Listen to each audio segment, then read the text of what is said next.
This week on Weekly Out Loud News.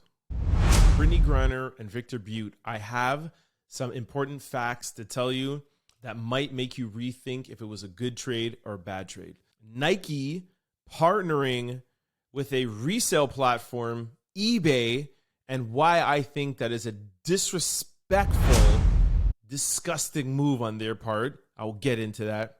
Dana White says that soccer is the most untalented sport he's ever seen or had to watch. Kyrie Irving no longer being a Nike athlete and now taping up the Nike logo on his shoes. Shout out to Kyrie. Deion Sanders leaving Jackson State and how that could be compared to the civil rights movement. LeBron James and Michael Jordan, who's the GOAT? We all know this is going to be a topic that we're going to discuss for the next 10 or 20 years, but Draymond Green weighs in and he says something stupid while giving his opinion that really pissed me off. Black Tarzan fighting off an ostrich, hilarious. Reebok making a lookalike Jordan 1 mocha. Some sad news, Celine Dion has a life-threatening or life-altering diagnosis. And lastly, girls in Toronto get on Instagram and tell their followers about their icks, their guy icks, what guys should and shouldn't do on Instagram, and I'll let you know what I think about it. Let's get into it.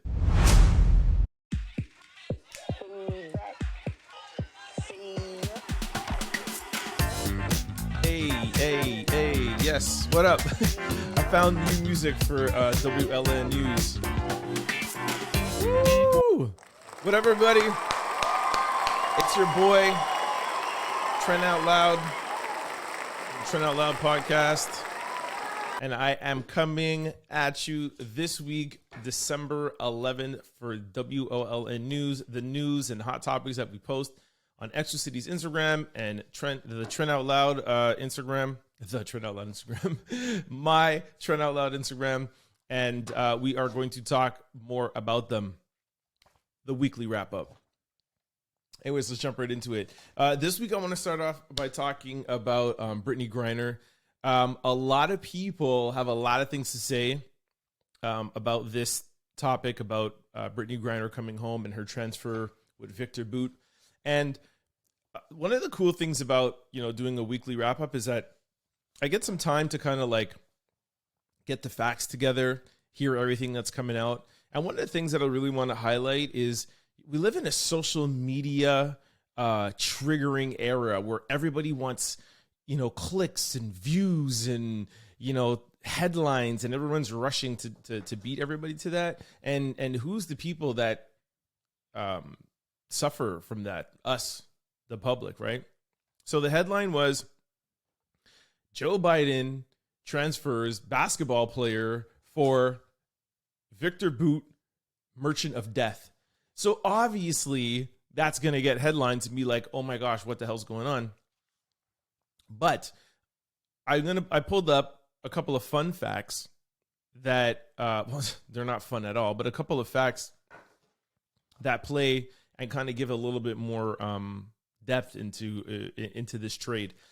Did you guys know that Paul Whelan and Viktor Bout was a transfer that Putin offered to Donald Trump and Donald Trump turned him down? So when everyone's saying, oh my gosh, he's a Marine, bring the Marines home, and Joe Biden this and Joe Biden that, your boy, Donald Trump, Republicans could have brought him home and traded him for Viktor Bout, but he said no. That's the first thing. Second thing is, did you know that Paul Whelan was a Marine, but he had a dishonorable discharge? Now, I don't know the terms of his dishonorable discharge, but it wasn't an honorable discharge. It was a dishonorable discharge. Something to note. Viktor Whelan also has 4 passports. So he is an American citizen, but he's also citizens at 3 other countries. So if he would have been released from prison, there's no guarantee of where he would have been released to.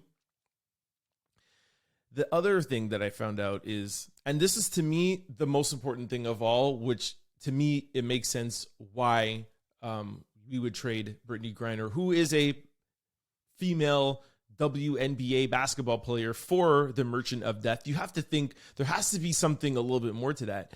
Viktor Bout was sentenced to 25 years in jail. He wasn't serving a life sentence, 25 years. And he has already served 20 years of that sentence. He would have probably been out of jail in the next year or two. The U.S. intelligence, and I'm not saying they can never make a mistake or they can never, do something wrong. Clearly, we know that they mess up all the damn time. But you would think that they did some sort of research and to say 20 years ago, he was trading arms and doing arms tradery with maybe like this group of people and that group, and maybe this group has been in prison somewhere or this group has died off. I'm sure they did their due diligence to look and say, if we let this guy out, who's going to get let out anyways in the next year, 2 years or whatever? And he's not as much as a threat as he used to be, because I'm sure most of his inner circle or his inner, people who used to do whatever he did with is either dead or in jail or whatever. So I back this this trade. I think that it's a fair trade. And like I said, for all those other things that I said, you could, dispute that and argue that all you want. But this man, Viktor Bout, was getting out of jail in the next year or 2 years, and nobody could have stopped it. So why not trade him and get Brittney Griner back? So, a little shout out for Joey for that. All right. Next topic. I gotta find a way to stop these cheers. I press one button and it just resets it. All right. Next topic. Kyrie Irving is officially no longer a Nike athlete. Sorry, I gotta cheer for that again, because that's what he wanted. Good for him. Good for him for standing up to Nike. Obviously, those of you who follow me closely, I am standing up to Nike myself, but we're not going to get into that this week. So.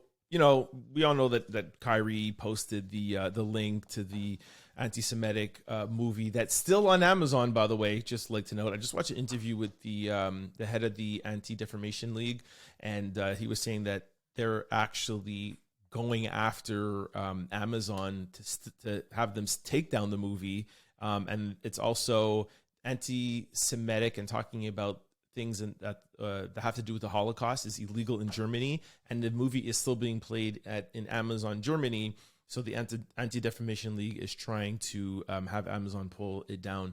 But anyways, we're not going to get into the Amazon and that end of it. It still just irritates me that movie is still up, but Kyrie Irving and every single news outlet and it was a whole big uproar. But the person or the company who's actually playing the movie that platform is on, we're not talking about that. Okay, fine. Anyways, Kyrie is no longer a Nike athlete.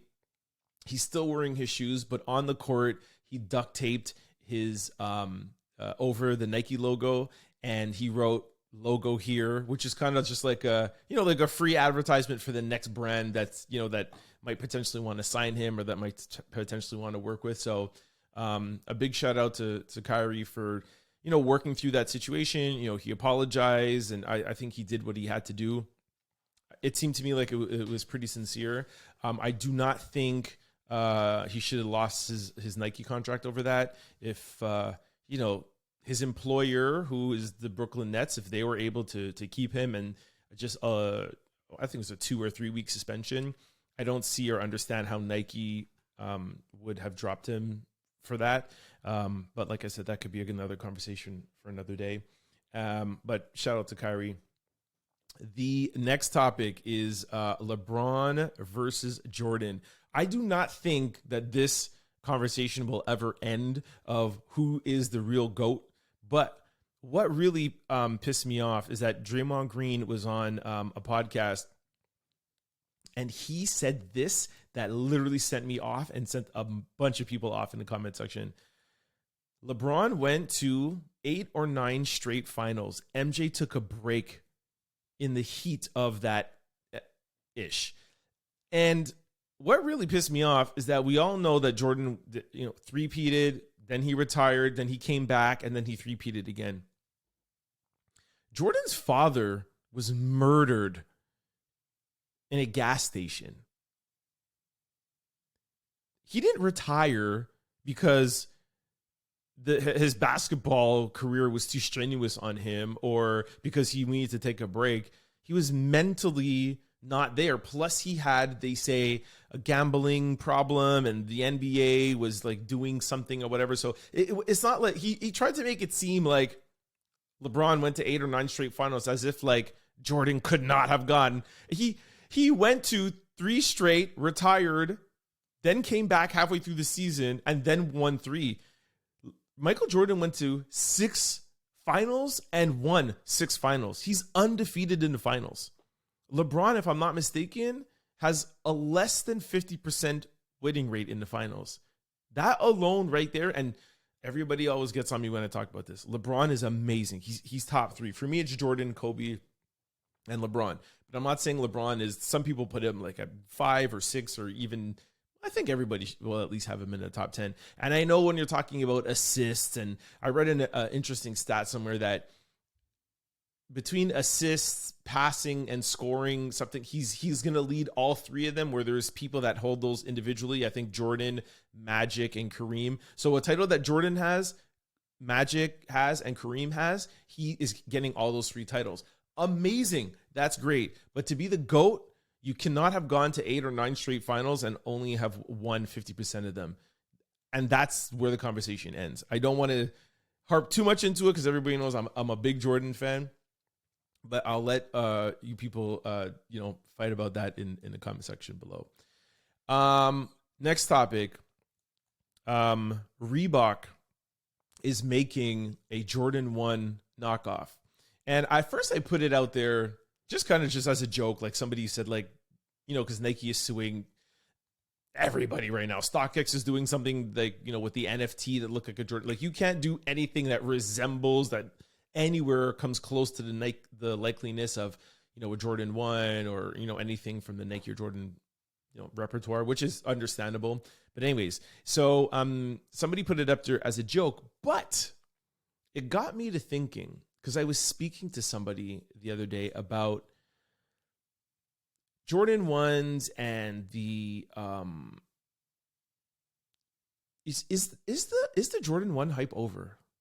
Interesting, right? Because since the Shattered Backboards, which I have right here beside me, I don't know, 5 or 6 years ago, ones have been killing it. Look, the 11 Cherries just came out. It's sitting on some shelves, doesn't really have the hype. If you really want to like have a complete sellout shutdown, it's on a 1, right? And 1s have been killing it for the past 4 or 5 years. But with the success of like mids and lows and them, Nike and Jordan putting out so many 1s, somebody was like, I think the Lost and Founds was like the send off, like the farewell of the 1s. Like how many more OG colorways can you release? There's a couple of OG colorways left, but how many times could you reimagine it? So is the Jordan 1 over? That's the question. So, go to that comment and go to that post and let me know. I don't know. It's such an iconic, it's such a classic, and there's so many things you could do with it. I don't know if it's fully over, but I definitely think that it definitely might be slowing down. All right. Next up, this is something that happened more in the States. I don't know how many, people care about this here in Canada, but I'll touch on it really quickly. Deion Sanders leaving Jackson State. For those of you who might not know, Deion Sanders, primetime, one of the best athletes ever to walk this earth. He played football and baseball, and was excellent in both of them. Bo Jackson did it. There's a couple of few, maybe I think 5 other people that did it. Anyways, Deion Sanders went to an HBCU, and he was a coach there for, $1.2 million. I think for like 3 or 4 years. He gave half of the money back to the school. For those who don't know, HBCUs are black, historically black university colleges. HBCU, historically black college university. And of course they're chronically underfunded. They never have like the kind of programs that the power colleges in the United States have. So for somebody like Deion Sanders to go and coach at that school, it really brought a lot of the top athletes from the country that would normally go to, a top 5 power white college, brought Jackson State a lot of attention. But a lot of people in the Black community were mad at him because now he left and went to a Power 5 university for $30 million. And Deion has said, hey, listen, I came here and I always, I let you, not always, but like I let you guys know that if a Power 5 would ever come to speak to me, I would entertain it. Now, I understand we all have to think about ourselves sometimes. He doesn't owe anything to Jackson State University. He doesn't owe anything to the Black community. He owes what he owes to his family, right? And like Charlemagne said on the Breakfast Club, he's like, for those 3 years that he worked for almost no money, that is what he gave to HBCUs. And there's a lot of people that are like, yo, how can he do this? How can he leave Black colleges? How can he leave this? Da, da, da, da. And Charlemagne was like, yeah, okay, but like, well, what have you done? Have you donated $100 to an HBCU? So you want to like talk about him leaving to make $30 million, but you're not talking about the 3 years that he gave. Plus, I heard that he gave like half his salary back to the college. But Dr. Umar was on the Breakfast Club, and he said this, which is really stuck out to me, and this is why I want to talk about it. When he said Harriet Tubman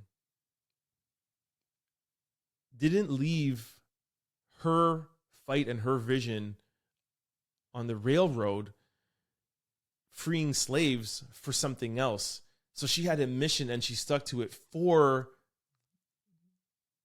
the history and the what's the word I'm looking for the cause, right? So yeah, she could have like gathered a bunch of slaves or gathered something and said like, okay, well, I'm going to help you guys only for a year or 2 years, but then I got to go and do my thing. So, Dr. Umar's point is, and this is what I question, is that if you're doing something for the greater good of your community, so whether you're, Asian or you're Indian or you're white or you're Jewish or you're Black, and if you have the opportunity to change and to shift how young athletes look at their college choices,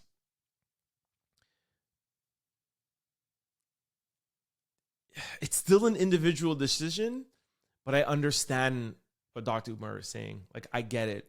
He gave another example of like Martin Luther King. Martin Luther King or Malcolm X, like they put together a movement and they didn't stop like 3 years into that movement or 5 years into that movement. They died for that movement. And we as Black people benefit from the sacrifices that Harriet Tubman, Rosa Parks, Martin Luther King, Malcolm X.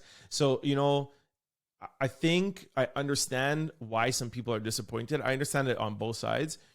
And if he doesn't want to be a martyr, he doesn't want to be Malcolm X or Martin Luther King, that's fine.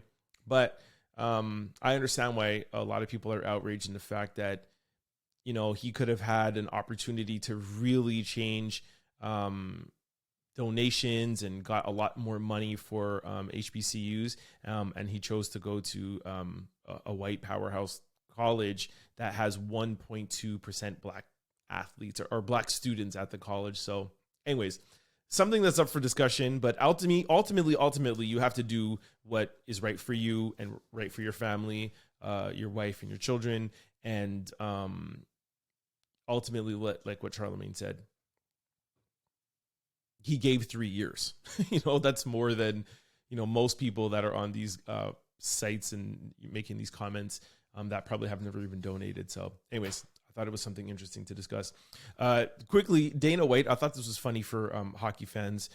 Dana White made a comment on a podcast that that soccer is the most untalented sport in the world. And he compared it to hockey, which I found really funny because he compared the goalies and the goal that in soccer, it's huge and you have like one man standing in front of it, but then you have a hockey net where it's like this big and a person standing in front of it, but it's almost the same scores. So it kind of made me think like he has a little bit of a point. this big ass hockey net. And obviously the field is bigger than a hockey rink, but you have a big soccer field, a big, huge net, and one person standing in there versus a game that's played on ice, on skates, with a stick, and the goal is 1/10 the size, and the person that's standing in front of it, the goalie, covers the entire net, and the scores are almost the same. I can't lie. That's something to think about. The next thing on the list, okay, this is just something that's stupid, really funny. You could just go check it out on Exclusity's Instagram. There's a guy that has an Instagram. He calls himself like the Black Tarzan, and he's fighting off an ostrich with some Travis Scott ones. If you're a sneakerhead out there and you know what Travis Scott Mocha ones are, you need to see Black Tarzan fighting an ostrich. It's like the most hilarious thing ever. And I've never seen an ostrich get so mad. He like literally is trying to attack him and kill him, and he's just standing there like using his sneakers to defend him. It's actually a really hilarious post. Last topic that is on the agenda for Exclusity, and I'm gonna not get too far into it this week. I'll talk more about it next week. Nike is releasing the eBay dunks, and it really is really pissing me off. And it's funny because I saw the post and I didn't really think anything of it, and I was like, oh yeah, the eBay dunks, yeah, I remember.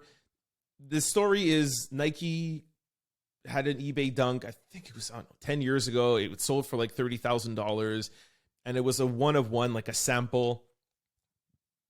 And then whenever they make samples, they have like, I don't know, 10 or 12 samples like lying around before they get to one final one. So somebody cut up all the other samples, so there would just be like one existing like eBay Nike dunk. But literally just last night, I was in my bed and I was like, yo, Nike's joining up with eBay and they're releasing an eBay dunk. Like, there's like 50 amazing Nike accounts, neighborhood accounts. And if you guys follow me and you know by now what neighborhood accounts are, Nike has top tier accounts. Exocity used to be a neighborhood account, and neighborhood accounts are deemed from Nike as their top doors, the doors that are the backbone of the Nike program. It's where they set trend and culture, and they, you know, like we're the roadmap and the blueprint. We set everything in neighborhood accounts. You mean to tell me that Nike is deciding to partner up with eBay? That's a reseller's site, a reseller's platform, and you're giving them a collab and spending all this money marketing and doing stuff, and you have 30, 40, 50 amazing partners that's been carrying your brands for some of them 20, 25 years that's never even dreamt of having a collab. And you brought us all together in 2021 at a summit and was like, we're going to do this for neighborhood accounts and we're going to do that. We're going to give back to neighborhood accounts. We know that you're the foundation of Nike, and you're giving a collab to a resale platform? Resellers. Really? That's who gets a dunk collaboration? eBay. Like, I'm really, really pissed off at that. Like, eBay? I'm going to talk about that more next week. I'm actually still a little upset by that. But anyways, so a little bit of sad news. I'm sure all you Canadians out there are very proud to have our artist Celine Dion always rep us around the world. But she has come out last week and said that she has stiff man syndrome, which is a very, very rare disease, and it's affecting her vocal cords. Sorry, I can't talk all of a sudden. And it's stopping her. It's slowing down her mobility. And they couldn't figure out what it was for a long time, and they just figured out that she has a rare disease called stiff man disease. And we don't know if she's ever going to get back out there and perform again, and what's going on, because it's such a uncommon disease that they don't know. There's obviously no cure for it, but they don't know what's going to happen or what they're going to do to her. So I just wanted to send a big shout out, especially for me being from Montreal, Celine Dion's hometown. I couldn't do a weekly wrap out with oh my gosh, I literally can't talk. I couldn't do a weekly wrap up, weekly wrap up. It's a tongue twister without shouting out Celine Dion. I hope you get better soon, and I hope we see you on stage and back at home. All right, I'm going to end this off on a high note. I found this on 6buzz. These two girls, I don't know, were on the beach or something somewhere, and they wanted to talk about their icks, their guy icks. And I agreed with the first one, and then I kind of went on further down. I was like, okay, you guys are getting a little crazy now. Anyway, so I'm going to read out their icks. Let me know what you guys think of their icks, or what your icks are, guys or girls. So the first one that I am a firm friggin' believer in is that guys shouldn't take selfies, mirror selfies, and post them on the Instagram. 1000%. I've never done this. Girls have been like, oh my gosh, send me a selfie. I'm like, dude, I'm not like getting in the mirror, fixing my dreads, making sure my beard, and then taking up my phone and being like, and then taking 20 of them, finding the best one, edit it. Stop, dudes. Listen, if you have to take one or two, if you have a really dope outfit, fine. But if a girl's going to your Instagram and you have like 50 selfies of yourself, I get it. That's an ick. Like, leave that to like Kim K and Kylie Jenner. Okay. Another one of their icks, guys videotaping themselves at in the club. Yo, if we're in a club and you want to, I mean, I wouldn't do it, but I don't know. Let me know what you guys think. Doing TikToks, and they don't even think guys should have a TikTok app. What the hell? Like, I've done TikToks. I'm not deleting my TikTok. Like, that's a stupid ick. Taking pictures in front of guys, taking pictures in front of their cars. I kind of have to agree with that. That's a little icky, dude. You're taking pictures like in front of your car, posing off, especially if it's like a rented car, and then like you're posting it on your Instagram. Like, yeah, it's a little bit icky. Like, I don't think a girl's gonna show up onto your Instagram page and be like, "Ooh, this is the guy that I want to date." That's posing in front of a bunch of cars. I get it. Skinny jeans with big bulky shoes. I mean, who does that? Seriously.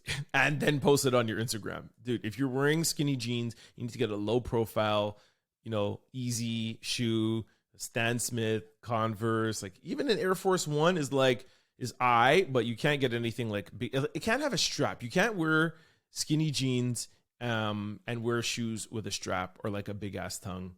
I fully agree with them. Guys on a trampoline. What the hell? My nieces and nephews have a trampoline. I'm jumping on that trampoline. That's fun. I don't know what they're talking about. And lastly, guys wishing rappers. I agree with this one. Guys wishing rappers happy birthday on their Instagram. That's actually kind of funny. For real, like, I'm not like, yo, what up, homie? Happy birthday, like, to a rapper who I don't know. Like, happy birthday, Diddy. And they're like, yo, happy G-Day. I fully agree. Again, it's your favorite rapper of all time. You have one, but if somebody goes to your Instagram and you have all of these things and a bunch of rap, like, I get it. It's a little bit icky. Anyways, that's it for, oops, hit my mic. I'm still actually trying to hold my laugh back. That's it for the weekly wrap-up news, weekly Out Loud news. I am your host, Trent Out Loud. I will see you next week. Peace. Hey, I love this new music.